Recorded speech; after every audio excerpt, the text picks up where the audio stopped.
जर समजा स्वर्गात जायचं असेल तर, ज्याला स्वर्गात जायचं नसेल तर हे मी सांगता मुळीच करू नये, कारण त्याच्यासाठी नरकाचे 28 नरकाचे दरवाजे खुले आहेत आणि त्याला ताला नाही. नरकाच्या दरवाजांना ताला नसतो, ताला नाही. दरवाजा असले तर ताला कुठून येईल? दरवाजे कुठं आहेत? स्वर्गाच्या दाराला ताले लागून आहेत तुमच्यासाठी. तिथं जो पुण्यवान असेल त्याला प्रवेश आहे, जो पापी असेल हे पापी मग होय नरकामध्ये.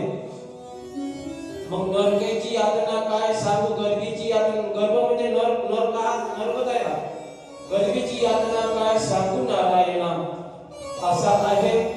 तर ज्याला ज्याला वाटत असेल का आपल्याला स्वर्ग प्राप्त